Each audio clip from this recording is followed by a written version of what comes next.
Good afternoon, my fellow scientists. It is Monday, November 20th, 2017, and I want to talk about the iron battery results. For those of you who are new here, I have been working this last year on developing an all-iron chemistry that can store renewable energy in a cheap, non-toxic, and easily DIY-style battery.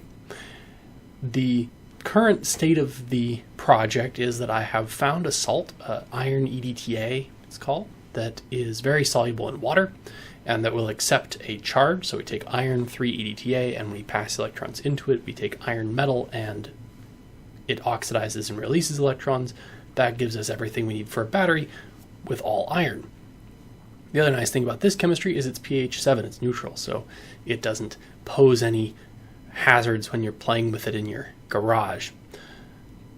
However, despite iron being less air sensitive than lithium or sodium, it is still somewhat air sensitive. It does rust after all. And so I've been testing just how sensitive that is. Started last week by making a little galvanic cell out of iron EDTA on one side and iron metal on the other, and letting it sit for a week just to see how that would fare. Open to air, pure gaseous oxygen can certainly get at it. How fast will that erode the electrode?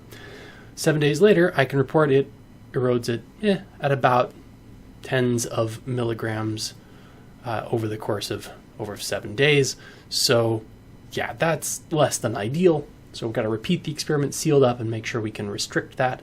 My hope is that we can build a plastic bag cell such that it's cheap and easy to assemble, scalable because you can always buy a bigger plastic bag, and that the seal on the plastic bag will prevent oxidation from air. This process is expected, not super fast, but definitely present. And so going forward, we'll have to find some way to shut that down.